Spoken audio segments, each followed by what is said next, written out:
Baiklah, saya buka saja ya terlebih dahulu. Baiklah, Assalamualaikum warahmatullahi wabarakatuh. Waalaikumsalam warahmatullahi wabarakatuh. Waalaikumsalam warahmatullahi wabarakatuh. Selamat pagi dan salam sejahtera untuk kita semua. Semoga hari ini yang mengikuti seminar sehat walafiat dan selalu dalam lindungan Allah Subhanahu wa taala. Amin. Amin. Sebelumnya saya mohon maaf atas kendala yang terjadi, hambatan yang terjadi.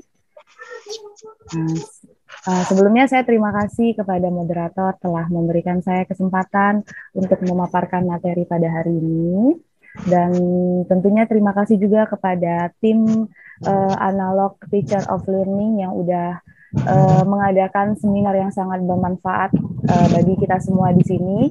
Walaupun kita sekarang sedang melakukan PPKM, sedang adanya pandemi COVID-19, tapi tidak membuat batasan untuk kita mencari pengetahuan dan berbagi pengalaman tentunya. Dan terima kasih juga yang pastinya kepada guru-guru hebat yang sudah meluangkan waktunya untuk mengikuti seminar pada hari ini. Dan salam juga kepada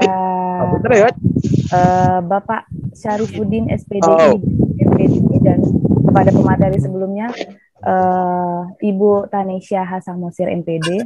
Dan ternyata kita satu alma mater, yaitu saya juga alumni dari Universitas Negeri Yogyakarta. Saya baru lulus tahun 2021 ini, seperti itu. Marilah selanjutnya kita lanjut ke materi pada hari ini.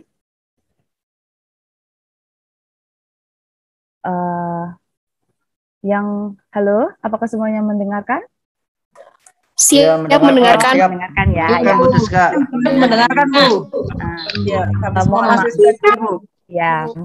Mohon kerjasamanya karena juga di sini saya banyak memiliki kekurangan. Di sini kita akan sharing tentang pengalaman dan juga sharing tentang ilmu pengetahuan. Jadi kita di sini sama-sama belajar ya Bapak dan Ibu. Nah, di sini itu. Waalaikumsalam warahmatullahi wabarakatuh. Mohon maaf, share screen-nya hilang ya. Tim analog. Iya, Bu. Ya, oke. Kita lanjut. Hari ini adalah tema dari pendidikan kita ini adalah menumbuhkan karakter siswa menuju Indonesia tangguh dan Indonesia tumbuh. Nah, di sini saya mendapatkan materi tentang mandiri dan demokratis. Nah, yang kita tahu, karakter ini adalah sebagai penunjang di diri individu untuk melakukan perilaku demi kehidupan yang lebih baik lagi. Yang lebih baik lagi, jika karakter kita baik, itu akan menimbulkan perilaku yang lebih baik juga. Nah, perilaku yang lebih baik juga ini juga akan kita lakukan, kita implementasikan dalam kehidupan sehari-hari. Jika perilaku kita baik, respon dari lingkungan pun juga akan baik. Nah, namun kenyataannya di lapangan, di masyarakat, itu masih banyak perilaku-perilaku yang tidak mencerminkan karakter yang baik. Contohnya di dunia pendidikan, itu misalkan kayak anak-anak yang suka membuli, anak-anak yang suka bolos sekolah, anak-anak yang suka tidak membuat PR. Itu salah satu dari beberapa contoh kurangnya pendidikan karakter yang baik, seperti itu. Lanjut. Nah, di sini sudah tadi oleh Bapak Syarifuddin itu sudah banyak sekali dijelaskan mengenai pendidikan karakter itu apa sih. Selanjutnya juga tadi sudah banyak sekali pengalaman yang sudah dibagikan oleh Ibu Tessa terkait pengalaman-pengalaman yang sudah dialami, pengalaman-pengalaman motivator-motivator yang sudah Ibu Tessa jelaskan seperti itu. Nah, di sini saya akan menjelaskan sedikit lagi, menambahkan lagi tentang pendidikan karakter itu apa sih, seperti itu. Nah, di sini karakter itu apa sih? Karakter itu adalah suatu kepribadian atau sikap yang dimiliki individu dan biasanya diwujudkan dalam perilaku. Nah, di sini maksud dari karakter itu adalah suatu kepribadian. Kepribadian itu apa sih? Sesuatu yang ada dalam diri kita, suatu sifat yang ada dalam diri kita. Nah, di sini karakter itu ada 3. Apa sih metode-metode dalam karakter itu? Nah, untuk menumbuhkan karakter itu, metodenya itu ada 3. Yang pertama itu ada moral knowing, moral feeling, dan moral action. Apa itu moral knowing? Nah, di sini maksudnya moral knowing itu adalah pengetahuan tentang moral. Jadi kita tuh harus tahu gitu loh, peserta didik kita ini pengetahuan moralnya apa saja gitu. Jadi moral knowing ini maksudnya itu adalah kesadaran moral, pengetahuan nilai moral, pandangan moral, pengambilan moral, keputusan moral serta pengetahuan peserta didik. Nah, jadi kita harus tahu dulu loh, pemahaman individu ini tentang moral ini apa, pemahaman individu tentang karakter ini apa, seperti itu. Selanjutnya itu adalah moral feeling. Nah, moral feeling ini adalah perasaan. Jadi dari pengetahuan mohon maaf, Ibu boleh di-mute ya suaranya. Nah, kita lanjut. Moral feeling ini apa? Moral feeling ini adalah perasaan tentang moral. Jadi bagaimana perasaan individu tersebut terhadap nilai-nilai karakter yang dia tahu, dia miliki, seperti itu. Selanjutnya itu adalah moral action. Nah, jadi dari pengetahuan itu langsung muncul ke perasaan individu, selanjutnya itu akan dilakukan, akan mencerminkan suatu individu. Lanjut lagi itu adalah pendidikan karakter. Pendidikan karakter itu adalah usaha secara sadar yang dilakukan tiap individu dalam penanaman dan pengamalan suatu nilai yang diwujudkan dalam perilaku. Jadi nih, di sini juga ada tiga metode pendidikan karakter itu seperti apa. Itu ada knowing the good, feeling the good, dan acting the good. Sebenarnya sama saja seperti yang di atas, tapi pendidikan karakter ini lebih ke bagaimana cara kita mengimplementasikan nilai karakter itu kepada siswa-siswa kita. Itu yang pertama itu adalah knowing the good. Jadi kita sebagai pendidik, sebagai guru itu mengajarkan, membimbing, memberitahukan bahwa, nah ini loh moral-moral, nilai-nilai karakter yang baik yang dapat menunjang kehidupan kalian agar lebih baik lagi. Setelah mereka diberikan pemahaman tentang apa itu nilai-nilai karakter, itu akan masuk ke dalam perasaan mereka. Mereka akan berpikir, mereka akan merasakan, oh iya ya, nilai yang baik itu seperti ini. Oh iya ya, nilai yang baik itu harus saya lakukan. Setelah masuk ke perasaan mereka, itu akan menjadi itu akan tertanam dalam diri mereka dan akan menjadi habit, yaitu kebiasaan yang baik. Nah, kebiasaan itu akan menimbulkan perilaku. Nah, jadi di sini siklusnya penanaman pendidikan karakter itu dari kognitif, setelah itu turun ke perasaan dan lalu muncullah kebiasaan perilaku yang lebih baik lagi. Nah, di sini tujuan dari pendidikan karakter itu ada 3, yaitu mengembangkan nilai kehidupan, mengoreksi perilaku, jadi anak-anak itu tahu, oh ini perilaku yang baik, oh ini perilaku yang tidak, jadi mereka bisa membandingkan. Selanjutnya itu adalah membangun koneksi yang harmonisnya. Jadi membangun koneksi yang harmonis, jika nilai karakter kita baik, maka perilaku yang kita timbulkan juga akan baik, sehingga respon-respon dari lingkungan sekitar, respon-respon dari masyarakat sekitar juga akan baik, seperti itu. Lanjut.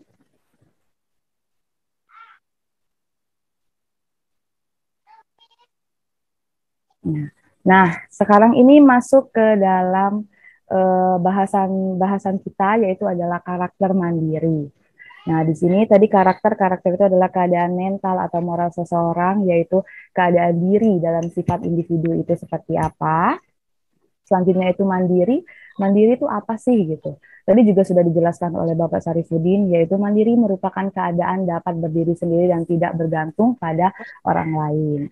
Nah, di sini pendidikan karakter mandiri itu apa? Pendidikan karakter mandiri itu adalah pendidikan yang membentuk akhlak, watak, budi pekerti, dan mental manusia agar hidup tidak bergantung pada orang lain.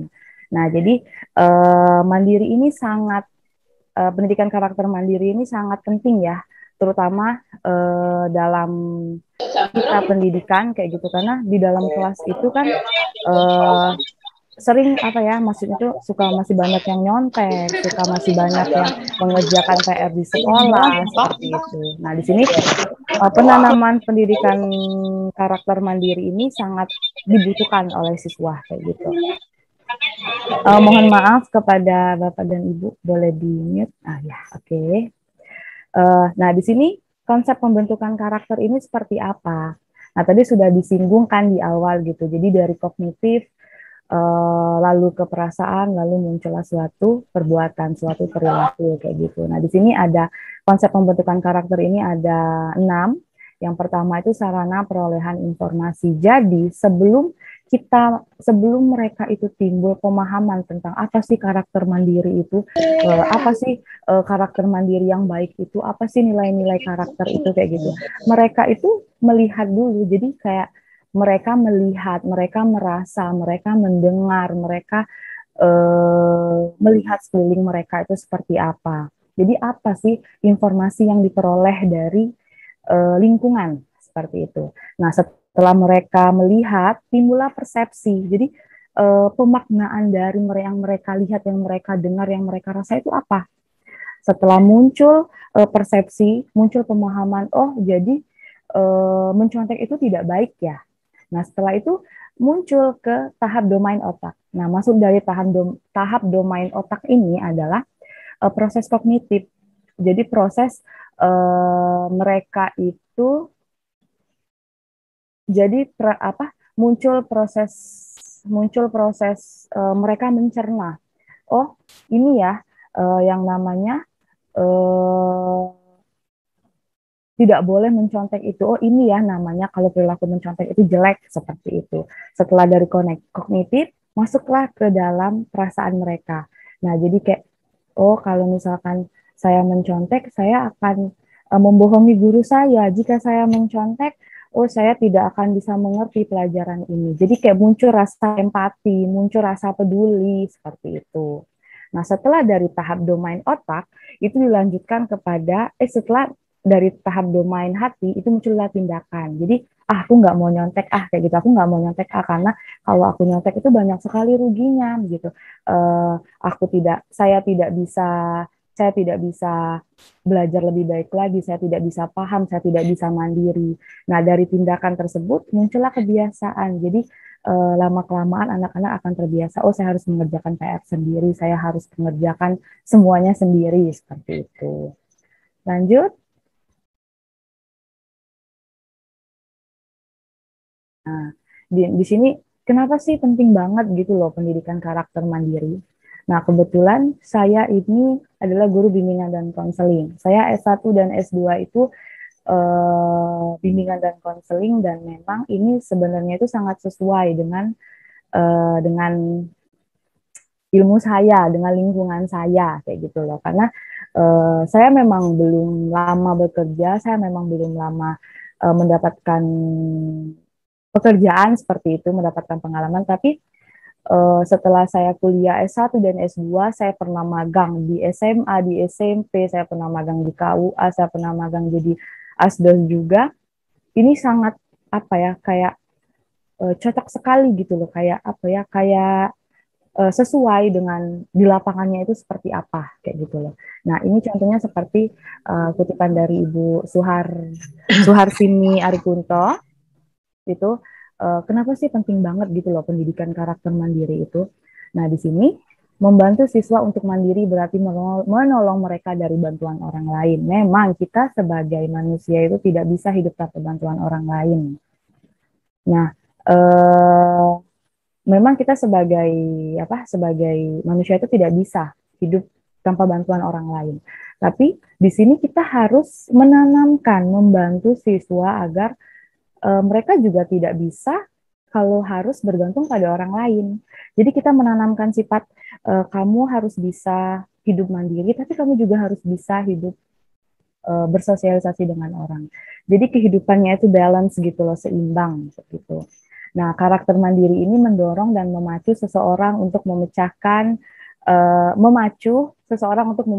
sendiri persoalan dalam kehidupannya. Nah, jadi di sini pasti ibu-ibu, bapak-bapak dan ibu-ibu tidak asing lagi ya dengan dunia dan konseling, karena memang di sini di ilmu kita, konseling itu apa sih gitu? Konseling itu kan membantu individu dalam mengentaskan permasalahannya. Nah, di sini mungkin orang selalu melihat, oh, anak-anak yang masuk BK itu anak-anak yang bermasalah gitu. Oh, anak-anak yang masuk BK itu pasti anak yang nakal. Sebenarnya tidak.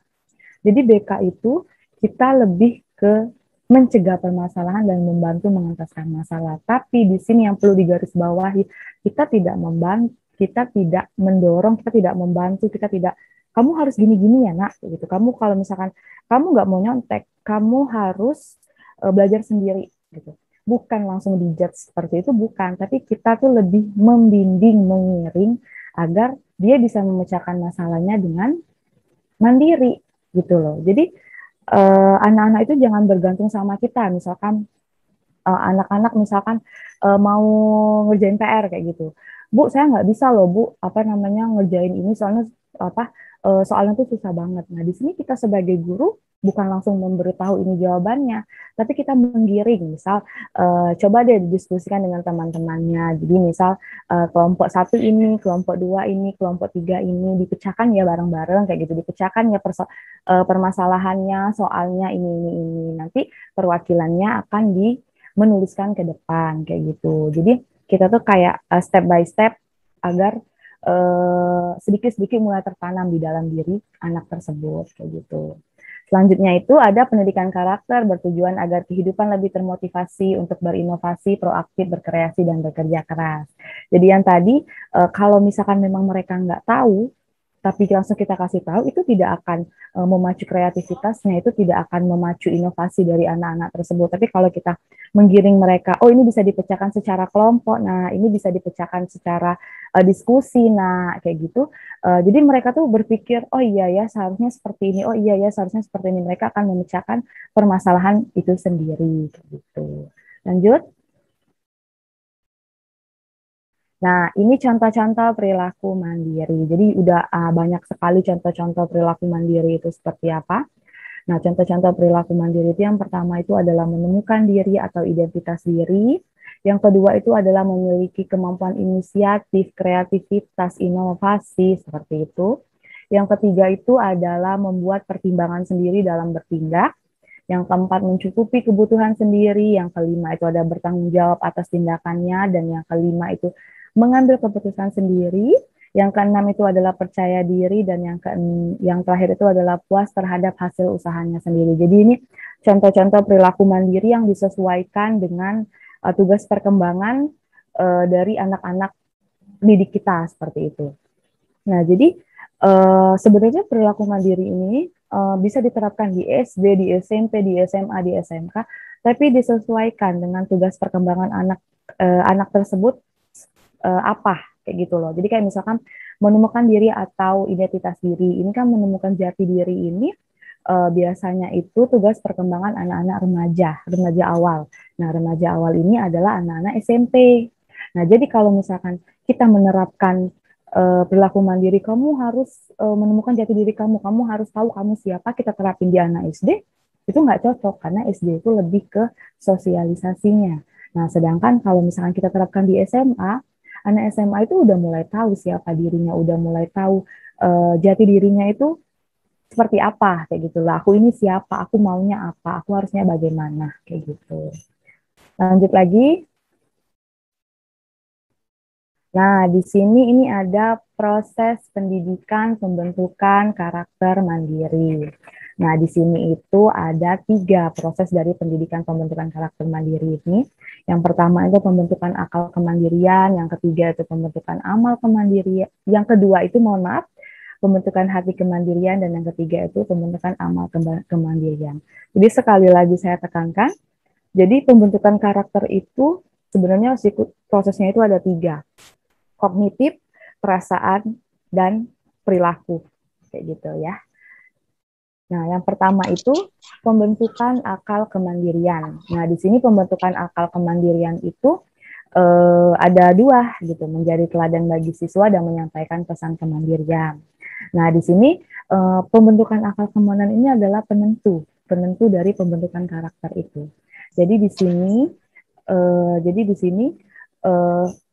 mohon maaf sebentar. Nah, jadi di sini kita sebagai guru itu memberikan pemahaman, memberikan pengetahuan kepada anak didik kita bahwa karakter ini sangat penting loh untuk kehidupan kalian berkelanjutan kayak gitu. Nah, selain kita sudah memberikan pemahaman, itu akan masuk ke dalam pemahaman mereka. Nah, setelah masuk kepada pemahaman mereka, kita harus menjadi teladan bagi siswa itu. Bagaimana sih caranya teladan bagi siswa itu? Kita harus mencontohkan yang baik itu seperti apa kayak gitu loh. Jadi misalkan untuk anak SD gitu kan, mereka tugas perkembangannya itu lebih ke bersosialisasi. Jadi mereka harus bersosial kepada teman-temannya gitu kan. Nah, di sini guru BK, guru mata pelajaran, guru apa saja itu harus mencontohkan misalkan bagaimana interaksi yang baik dengan sesama guru, bagaimana interaksi yang baik antara siswa dan guru seperti itu. Jadi mereka akan melihat, oh iya ya, sosial yang baik itu seperti ini. Oh iya ya, aku sama teman aku harus kayak gini nih, aku sama guru aku harus kayak gini nih, kayak gitu. Nah, selanjutnya itu adalah menyampaikan pesan kemandirian. Nah, di sini menyampaikan pesan kemandirian ini bukan hanya tugas guru mata pelajaran atau tugas guru wali kelas aja, tapi guru-guru ini bisa mengintegrasikan kepada stakeholder yang ada di sekolah dan juga bisa mengimplementasikannya dalam pembelajaran di kelas. Jadi contohnya dalam pelajaran PKN, nilai-nilai ini bisa dimasukkan ke dalam silabus, ke dalam proses pembelajaran kayak gitu. Jadi nilai-nilai ini secara tidak langsung membentuk karakter pada siswa tersebut. Selanjutnya itu adalah pembentukan hati kemandirian. Nah, hati itu adalah perasaan. Jadi dari kognitif mereka udah paham, itu akan masuk ke dalam perasaan mereka, ke dalam hati kemandirian. Nah, jadi kalau kita di psikologi pendidikan itu ada namanya self talk. Nah, jadi dia tuh kayak berbicara pada hati. Jadi contohnya seperti misalkan di dalam agama apapun itu dilarang mencuri, kan?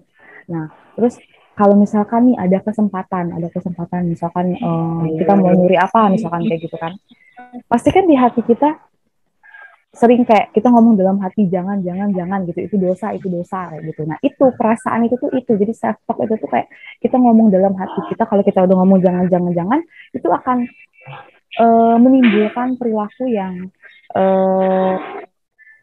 baik juga. Jadi di hati ngomong jangan, nanti di perilaku pun tidak akan dilakukan seperti itu. Nah, di sini pembentukan hati kemandirian itu adalah menggunakan strategi komunikasi pengajaran. Jadi mengajar itu sesuai yang relevan dengan siswa kayak gitu. Mohon maaf, boleh dimatikan suaranya, Ibu. Nah, ya, terima kasih. Nah, menggunakan strategi komunikasi pengajar itu disesuaikan dengan yang relevan sama siswa itu bagaimana gitu loh. Jadi jangan misal nih kita mau belajar apa ya, misalnya kita mau belajar matematika kayak gitu.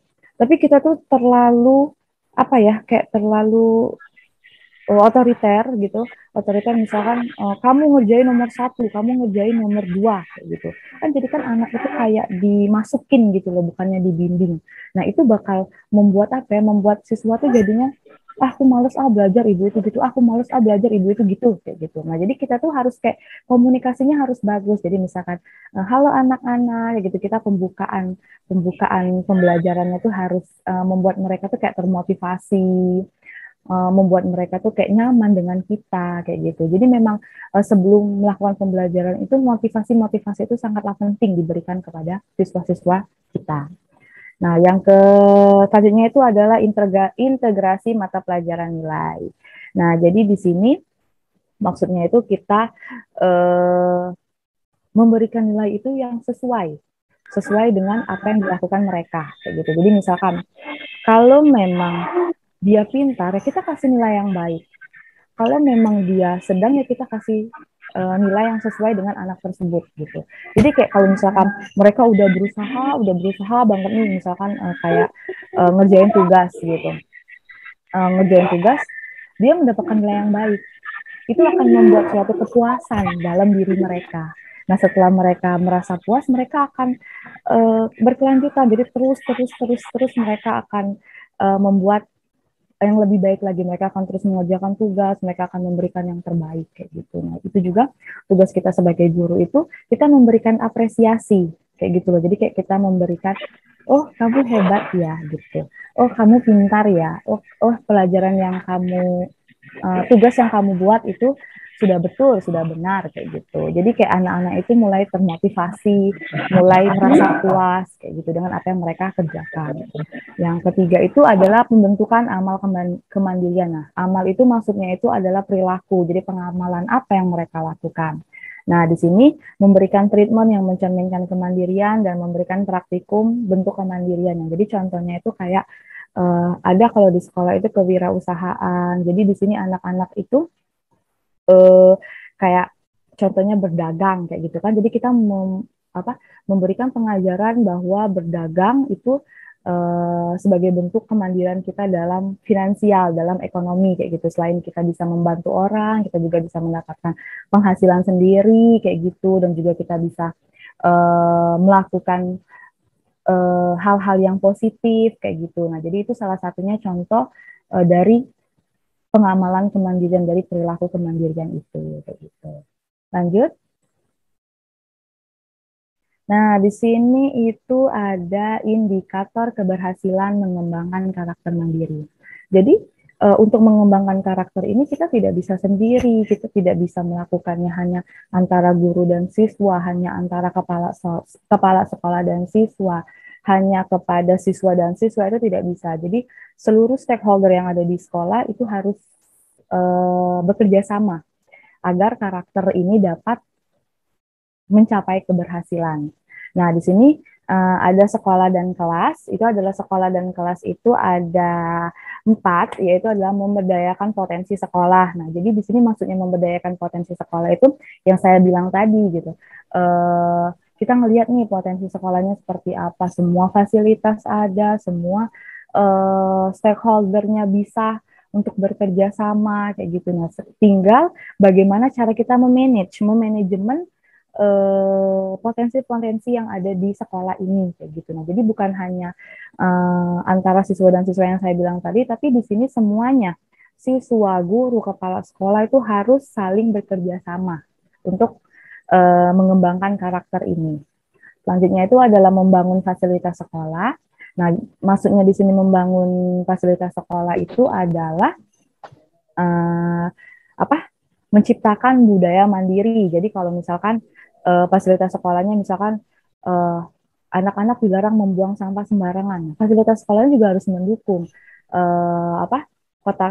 tempat pembuangan sampah harus ada di setiap sudut-sudut sekolah, misalkan kayak gitu. Terus anak-anak harus piket di kelas dengan sendirinya. Nah, kayak sapu, kayak alat untuk ngepel gitu, itu harus ada di kelas masing-masing kayak gitu. Selanjutnya juga kalau ingin sekolah bersih harus ada poster-poster yang diletakkan di setiap sudut sekolah agar ya mereka tahu kayak gitu loh, kita sebagai sekolah itu mendukung. Oh, inilah yang seharusnya dilakukan oleh warga sekolah kayak gitu. Nah, selanjutnya itu adalah mengimplementasikan model-model pembelajaran dialogis. Jadi kayak maksudnya di sini ini kita sebagai guru, kita sebagai pendidik itu harus melakukan pembelajaran itu yang sesuai dengan karakter siswa, yang sesuai dengan tugas perkembangan siswa. Yang tadi saya bilang, kalau memang untuk mencari jati diri, ya kita harus mengimplementasikannya dalam kegiatan pembelajaran. Jadi contohnya misal, anak ini bingung harus masuk IPA atau IPS misalkan kayak gitu. Masuk MIPA dan IPS ya, kalau sekarang MIPA dan IPS gitu. Kita sebagai guru, terutama saya guru BK, itu harus membimbing gitu, harus disesuaikan dengan potensi yang ada pada dirinya. Misal minatnya Bu, saya ini minatnya di musik Bu, misalnya gitu. Saya kurang bisa untuk ilmu pengetahuan yang eksak gitu. Saya nggak bisa, saya lemah di hitung-hitungan kayak gitu. Kita jangan memaksa dia kalau sudah tahu kekurangannya, minatnya di mana. Kalau kita masukin dia di MIPA, itu akan membuat mentalnya down gitu loh. Itu akan membuat diri dia ini bukan aku kayak gitu loh. Tapi kalau kita masukin dia di sekolah musik, kita masukin dia ke apa ke bidang musik, itu akan membuat oh iya ini loh saya. Dia juga akan lebih ke mengasah mengasah potensi yang ada pada diri mereka. Jadi maksud dari pembelajaran dialogis itu yang sesuai dengan diri mereka, sesuai dengan tugas perkembangan mereka. Nah, selanjutnya itu adalah membuat jadwal piket struktur organisasi kelas. Nah, di sini membuat jadwal piket itu yang saya bilang tadi, jadi kayak mendukung proses mengembangkan karakter tersebut. Nah, teknik penilaian karakter mandiri itu ada 3, penggunaan skala mate penilaian, penggunaan buku harian, dan anekdotal record. Itu nanti akan saya jelaskan di slide berikutnya. Nah, di sini ada batasan pada pembelajaran kemandirian. Nah, di sini ada 5. Yang pertama itu adalah kegiatan belajar yang memiliki ciri keaktifan pembelajaran sesuai dengan tujuan. Yang kedua itu adalah motif atau niat untuk menguasai sesuatu kompetensi untuk memecahkan masalah, kemampuan mengolah informasi dan tujuan belajar hingga evaluasi hasil belajar ditetapkan sendiri. Nah, jadi ini jangan sampai kita sebagai guru, sebagai pendidik itu kebablasan gitu loh. Maksudnya itu kebablasan itu kayak kemandirian itu juga harus ada batasannya. Jadi misalkan kita mau mencapai kemandirian, kita juga harus tahu batasan apa, tujuan apa sih yang harus kita capai kayak gitu. Jadi ibaratin kalau kita membuat sesuatu, kita juga harus tahu tujuannya itu apa, agar kita nggak terlalu jauh melampaui tugas kita seperti itu. Selanjutnya, tapi tidak bisa terkirim di atas ulang ke sini aku. Oke, lanjut. Nah, di sini saya ada contoh-contoh dari teknik penilaian karakter mandiri. Nah, di sini yang pertama itu tadi saya sudah sebutkan itu penggunaan skala penilaian. Nah, di sini kalau saya sebagai guru BK itu ada skala kemandirian belajar gitu. Skala itu apa sih? Jadi skala itu untuk melihat, untuk menilai sudah sejauh mana sih perilaku anak ini, sudah sejauh mana sih perilaku kemandirian belajar. Nah, ini kebetulan kemarin penelitian saya, tesis saya itu ada hubungannya dengan kemandirian belajar. Jadi saya kemarin membuat skala tentang skala kemandirian belajar ini. Jadi misalkan kayak yang pertama saya yakin mampu belajar mandiri. Nah, jadi nanti anak-anak itu mengisi gitu loh, apakah mereka sudah melakukan belajar mandiri, apakah mereka belum melakukan pembelajaran mandiri, apakah mereka tidak melakukan belajar mandiri. Nah, jadi nanti setelah mereka isi, nanti kita olah nilainya seperti itu. Jadi nanti ketahuan yang misalkan anak A tingkat kemandiriannya 90%, anak B tingkat kemandiriannya 70%, anak C tingkat kemandiriannya 20%, seperti itu. Nah, selanjutnya itu ada buku harian guru. Nah, di sini buku harian guru itu kita membuat satu buku khusus, buku catatan khusus yang berisi tentang sikap positif dan negatif. Jadi kita tulis semua gitu loh. Oh, anak A ini sikap kemandirian yang positif adalah ini. Anak B ini sikap kemandirian negatifnya ini kayak gitu. Jadi kita tulisin semua kayak gitu. Tanggalnya, nama siswa, kelas, kasus, dan penyelesaiannya itu nanti juga boleh, tapi kita juga harus memikirkan gitu penyelesaiannya itu bagaimana kayak gitu. Selanjutnya itu adalah catatan anekdot. Nah, di sini kalau catatan anekdot ini lebih ke perilaku yang berkenaan dengan nilai yang dikembangkan. Jadi misalkan banyak nih nilai-nilai karakter kayak gitu kan, tapi ini lebih khusus ke mandiri. Jadi kalau yang di buku harian guru itu semua tingkah laku, tapi kalau catatan anekdot ini lebih ke lebih sempit lagi, lebih spesifik lagi kayak gitu loh. Lebih spesifik lagi. Jadi kayak perilaku yang mereka lakukan itu apa kayak gitu. Oke, lanjut. Nah, di sini itu tadi materi kita tentang mandiri sudah selesai, kita lanjutkan dengan demokratis. Nah, di sini karakter demokratis itu adalah cara berpikir, bersikap, dan bertindak yang menilai secara sama hak dan kewajiban dirinya dan orang lain. Jadi tadi udah dijelasin gitu loh sama Pak Sarifudin yang di awal gitu, bahwa demokratis itu adalah bagaimana cara berpikir dan bersikap dan bertindak kita gitu sebagai orang itu tuh, sebagai individu itu, bahwa kita ini memiliki hak dan kewajiban yang sama. Kita itu sama. Kita itu eh, tidak memiliki meskipun kita memiliki perbedaan, tapi kita juga tetap satu jua yang sesuai dengan semboyan kita Bhinneka Tunggal Ika, kayak gitu. Nah, terus selanjutnya itu demokratis dalam pendidikan itu apa? Bersedia menerima pendapat atau gagasan orang lain serta berani mengeluarkan pendapat. Nah, ini kalau di sekolah itu sangatlah penting kayak gitu loh, karena di dalam kelas kita mengeluarkan pendapat, di luar kelas kita juga berpendapat, dan ini yang akan menentukan, yang akan berefek pada kehidupan kita kelak. Jadi kalau di bimbingan konseling itu ada 4.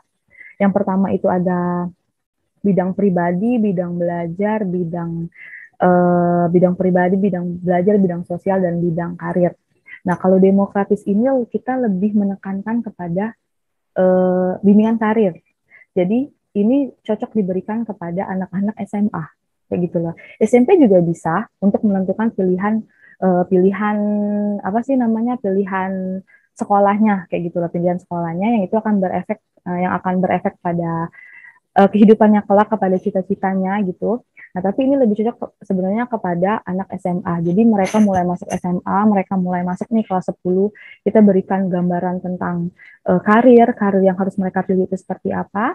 Nah, setelah mereka udah mulai paham, udah mulai tahu, oh saya maunya ini Pak, saya maunya itu.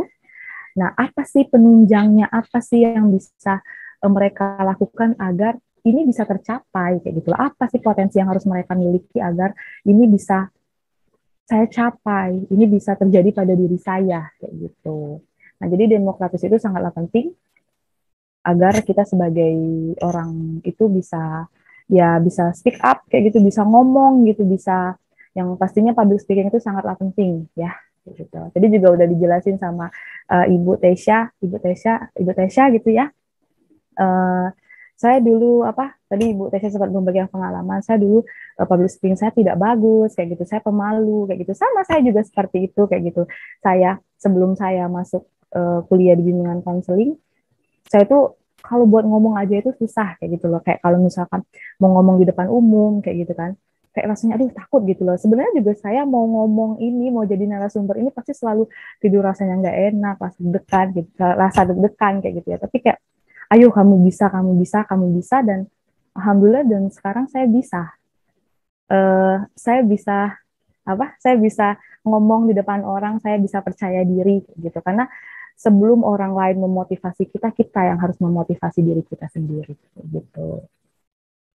Nah, selanjutnya itu ya benar sekali ya Ibu Tessa, tidak ada kata tidak bisa, jadi semuanya harus kita lakukan. Nah, selanjutnya itu adalah nilai-nilai demokratis. Nah, jadi di sini nilai-nilai demokratis itu adalah toleransi. Yang pertama itu ada toleransi, yang kedua itu adalah kebebasan mengumumkakan pendapat, yang ketiga itu menghormati perbedaan pendapat, yang keempat ada memahami keanekaragaman dalam masyarakat, terus terbuka dan komunikasi, menjunjung tinggi nilai dan martabat manusia, percaya diri, tidak menganukan diri kepada orang lain, saling menghargai, dan mampu mengekang diri, mampu tahu batasan diri kita itu seperti apa. Selanjutnya itu kebersamaan dan keseimbangan. Lanjut.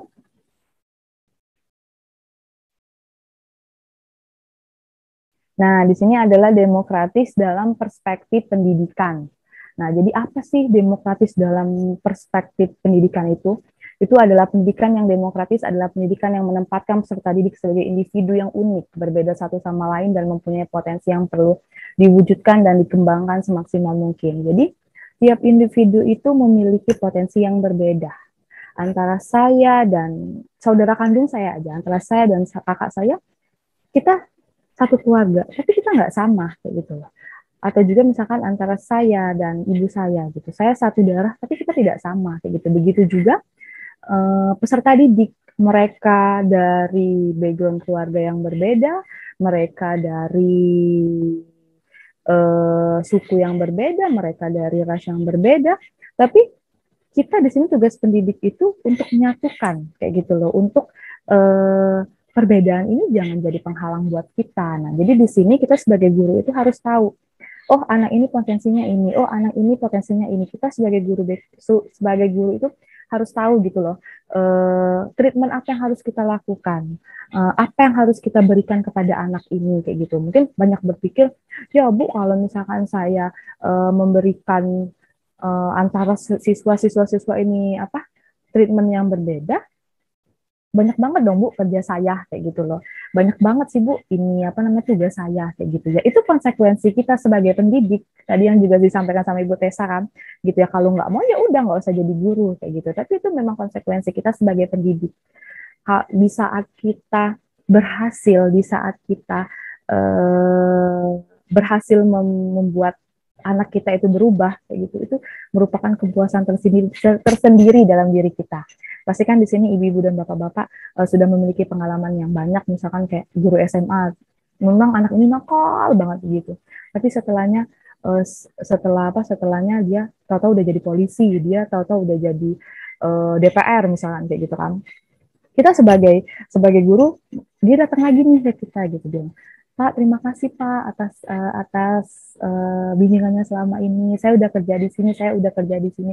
Itu merupakan kayak kebanggaan tersendiri bukan bagi kita kayak gitu. Nah, jadi jangan berpikir bahwa banyak banget tugas saya Bu, banyak banget ini saya Bu, saya nggak bisa Bu, ini kayak gitu. Jangan selalu berpikiran negatif, kita harus selalu berpikir positif agar perilaku yang kita timbulkan juga positif kayak gitu. Jadi kita bantu anak didik kita semaksimal mungkin.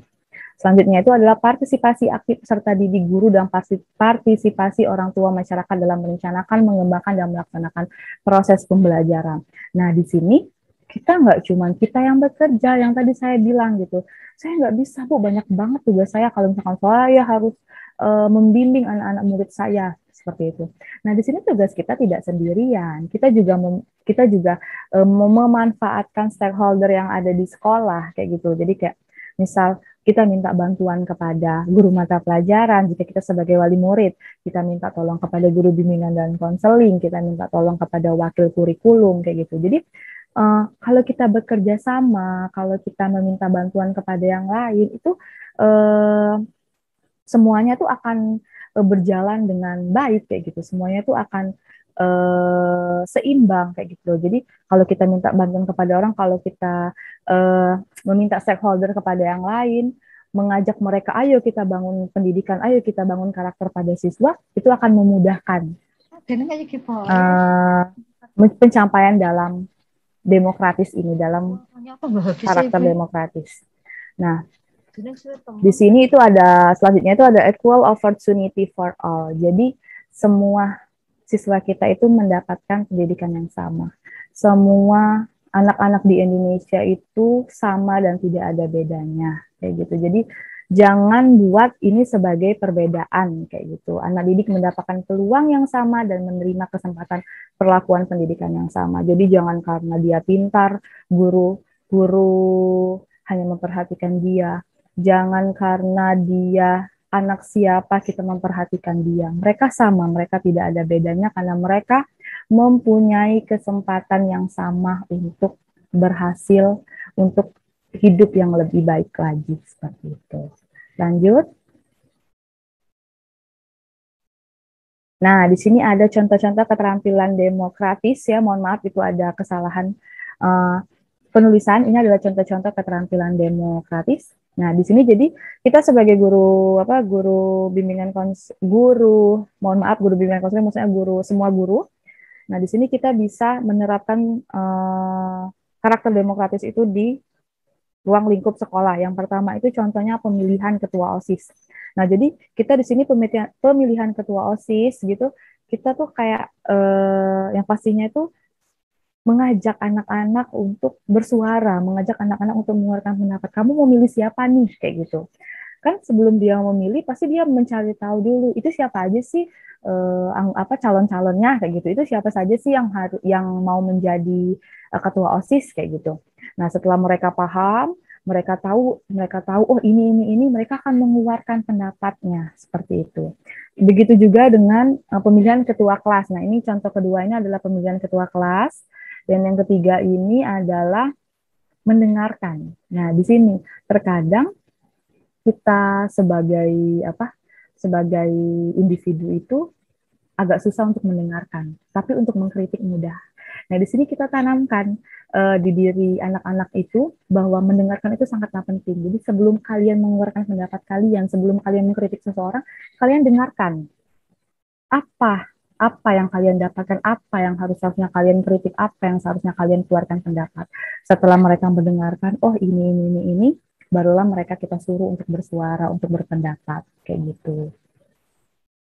Nah, selanjutnya itu adalah ini contohnya koperasi. Jadi koperasi itu kayak di sekolah itu ada koperasi, kita melatih kerjasama mereka, kita melatih sifat demokratis mereka. Jadi kayak kita tidak bisa menjalankan koperasi ini dengan sendiri, harus ada ketua, harus ada anggota, harus ada bendahara agar koperasi ini dapat tercipta dengan baik. Selanjutnya itu adalah keanekaragaman dalam beragama. Jadi kayak toleransi itu sangatlah penting dalam demokrasi kayak gitu. Meskipun kita berbeda tapi kita juga tetap satu kayak gitu sesuai dengan semboyan kita tadi. Jadi keanekaragaman agama, suku, budaya itu harus kita toleransi seperti itu. Selanjutnya itu adalah diskusi di kelas. Nah, diskusi di kelas ini adalah memacu sifat sosial kita, memacu bagaimana cara kita berpendapat, seperti bagaimana cara kita menghargai pendapat orang lain. Lanjut.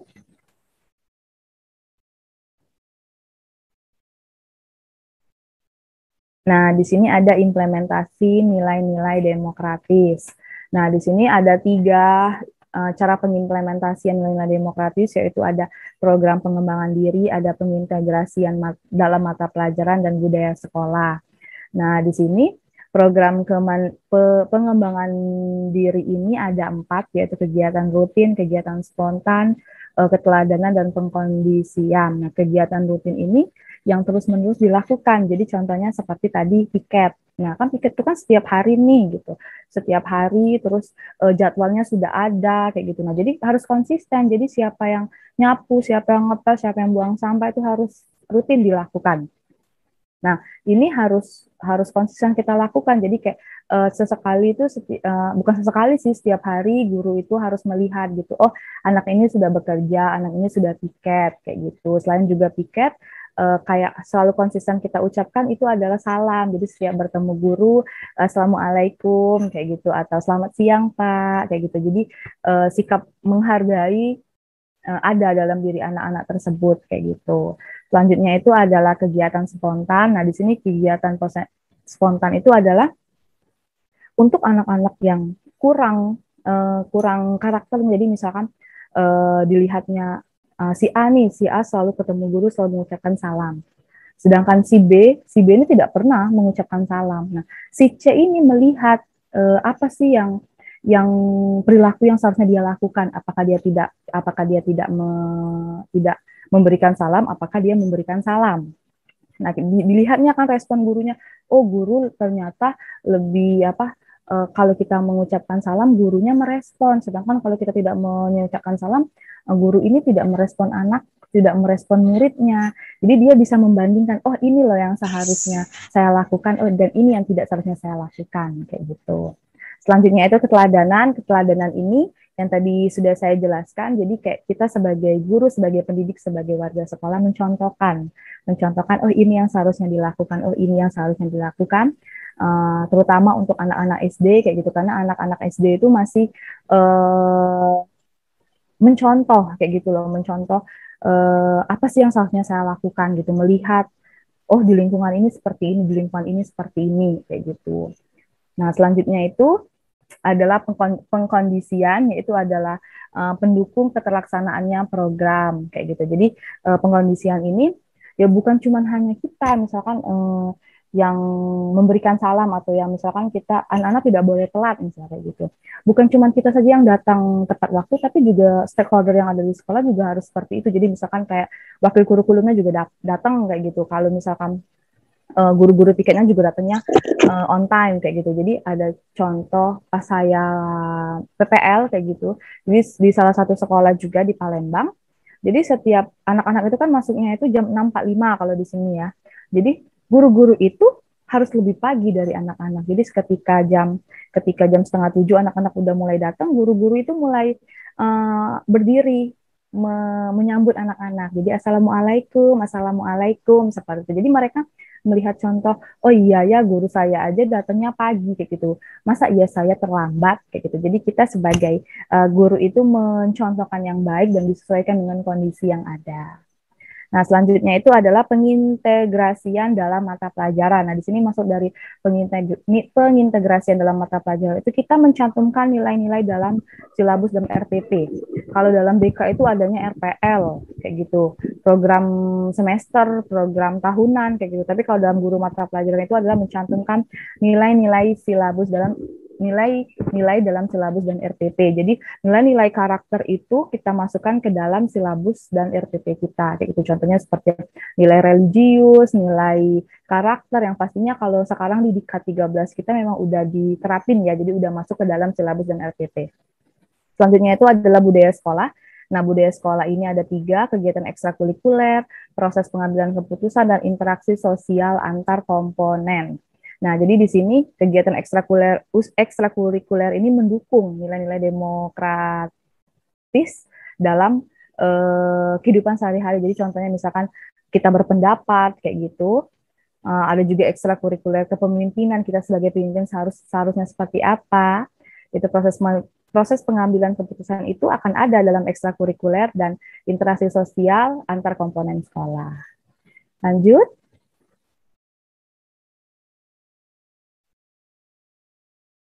Nah, di sini adalah proses pembelajaran yang demokratis. Proses pembelajaran yang demokratis ini ada beberapa. Yang pertama itu adalah proses pembelajaran menjadikan individu yang unik. Jadi setiap individu itu memiliki bakat, minat, dan kecerdasan yang berbeda.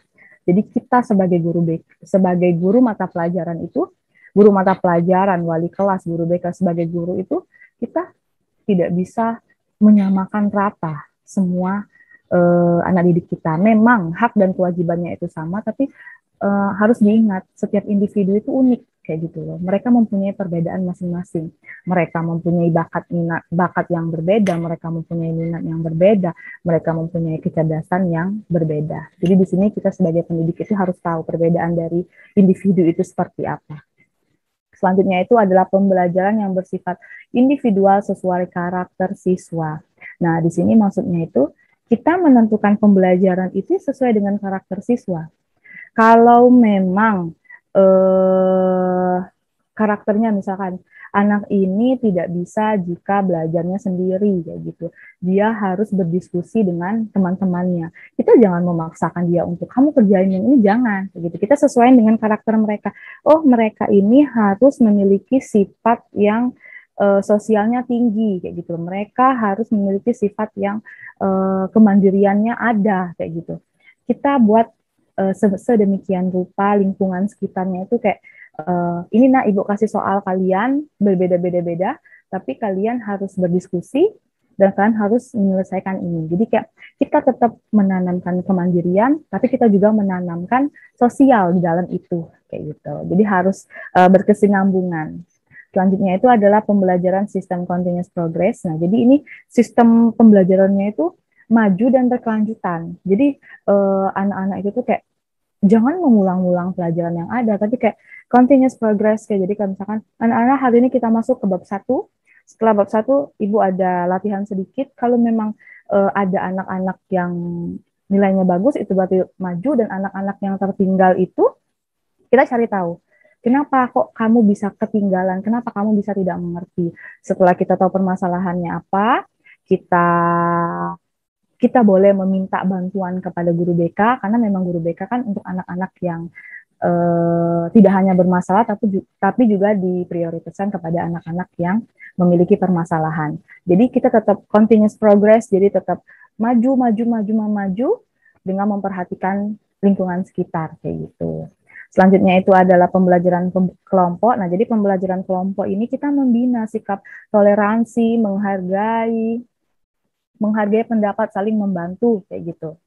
Nah, di sini sikap toleransi itu sangat dibina di sini. Jadi pembelajaran kelompok ini terdapat di dalamnya sikap toleransi, terus bagaimana cara kita mengemukakan pendapat, bagaimana cara kita mendengarkan, bagaimana cara kita menghargai. Jadi di pembelajaran kelompok ini sangatlah penting. Selanjutnya itu adalah pembelajaran menerapkan kebebasan pilihan tindakan belajar. Jadi kita mendorong mereka untuk interaksi. Jadi contohnya tadi seperti di pembelajaran kelompok, kita lihat nih anak-anak ini siapa sih yang masih takut bicara, siapa sih yang tidak mengeluarkan pendapat. Kita pacu mereka, kita berikan motivasi, ayo si A coba berpendapat, ayo si A apa pendapatnya tentang ini, kayak gitu. Jadi kita memacu anak-anak agar bebas menentukan tindakannya itu seperti apa. Jadi mereka tidak hanya duduk diam dan mendengarkan, tidak, tapi juga mereka luas untuk Bu, saya berpendapat seperti ini, Bu, seharusnya seperti ini, kayak gitu. Dengan juga yang lain melatih cara mendengarkan seperti apa. Nah, selanjutnya itu adalah metode pembelajaran media tulis dan lisan. Nah, jadi di sini mengekspresikan dirinya. Jadi kayak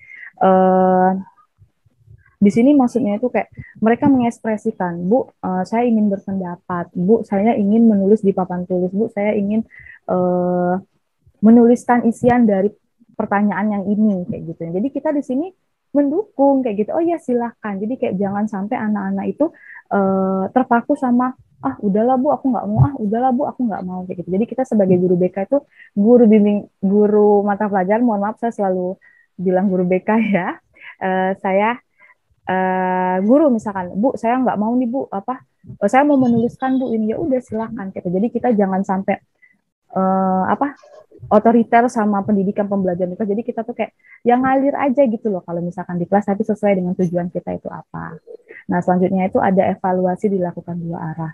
Nah maksud dari evaluasi dilakukan dua arah ini bukan hanya sekedar kita sebagai guru menilai siswa kita, tapi siswa kita juga boleh menilai kita. Karena akan terjadinya feedback gitu kan. Nah kalau misalkan kita sebagai guru nggak mau dinilai, kenapa kita harus menilai siswa kayak gitu. Jadi alangkah lebih baiknya kita menilai siswa itu udah kewajiban kita. Tapi mereka juga harus menilai kita gitu loh, agar kayak komunikasi dua arah terjadi dan kita bisa tahu, oh iya kekurangan kita ini apa sih kayak gitu. Jadi selain kita menanamkan nilai tersebut, kita juga bisa memberikan contoh. Oh iya ya, kalau kita dikritik, ibu ini mau loh dikritik sama kita, berarti ibu ini menghargai kita. Jadi kita sebagai muridnya juga harus seperti itu, harus menghargai ibu ini sebagai guru kita, ibu dan bapak ini sebagai guru kita.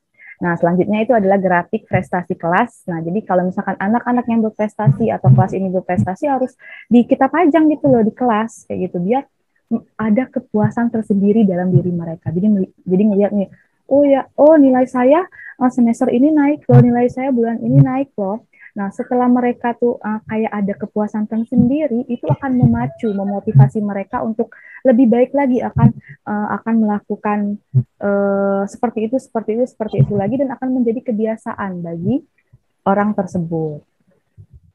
Nah selanjutnya itu adalah menciptakan kelas dengan lingkungan mikro. Nah, maksudnya ini adalah menciptakan kelas yang menarik, materi yang disampaikan juga lebih mudah dipahami. Jadi kayak sebagaimana mungkin kita sebagai guru itu, sebagai wali kelas, kayak membentuk kelas agar lebih nyaman. Terus juga kita sebagai guru mata pelajaran memberikan materi, menyiapkan materi yang lebih baik lagi, kayak gitu, agar mudah dipahami. Selanjutnya,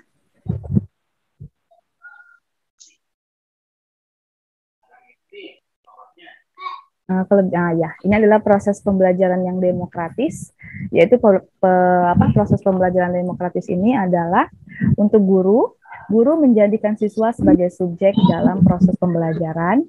Nah, jadi di sini guru itu memberikan kesempatan juga kepada siswa untuk mengerjakan tugas, memberikan kesempatan siswa untuk berpendapat, memberikan kesempatan kepada siswa untuk menilai kita seperti apa, terus menerima kritik untuk memperbaiki kinerja guru yang tadi saya udah bilang. Jadi kayak komunikasi dua arah itu, penilaian dua arah itu harus dilakukan agar juga menanamkan nilai demokratis pada diri siswa. Selanjutnya itu ada mengembangkan sikap adil, terbuka, konsisten, dan bijaksana. Jadi jadi misalkan gitu, kalau misalkan memang anak ini tidak membuat PR, kita hukum. Kalau memang anak ini pintar, kita berikan apresiasi. Jadi disesuaikan dengan yang terjadi di lingkungan itu seperti apa. Terus menghindari memarahi dan mencaci maki siswa. Nah, jadi ini juga sering sih ya terjadi gitu, misalkan kayak guru memukul anak murid gitu kan, guru menendang anak murid kayak gitu. Tapi ya di sini balik lagi kita nggak bisa gitu loh kayak nyamain pendidikan dulu dengan sekarang. Jadi kalau orang itu kan banyak bilang, anak saya dulu juga dimarah-marahin, nggak apa-apa, buktinya saya sekarang sukses kayak gitu. Nah, tapi kalau untuk sekarang, di era sekarang itu nggak bisa lagi seperti itu. Kita sebagai guru itu harus menjadi teman bagi siswa. Jadi kita tuh harus tahu lingkungan mereka itu seperti apa. Jadi contoh kalau misalkan dalam konseling saya kayak gitu. Untuk anak-anak SMP misal, Bu, saya itu nyaman banget Bu kalau deket mereka. Jadi kan mereka sering kayak cinta monyet gitu loh. Saya tuh kayak sering banget loh Bu, misalkan nyaman banget deket dia. Terus saya tuh kalau misalkan deket dia tuh rasanya tuh kayak nggak mau gimana gitu loh Bu. Dia juga jadi penyemangat Bu bagi saya. Awalnya kita oh iya ya. Awalnya kita dukung, kita masuk ke dunianya kayak gitu. Tapi setelah dia selesai bercerita, kita mulai masuk ke dalam dunianya, kita mulai masuk ke dalam pikirannya. Ini loh, Ibu ada contoh, misal teman Ibu atau anak murid Ibu atau masih keluarga Ibu kayak gitu.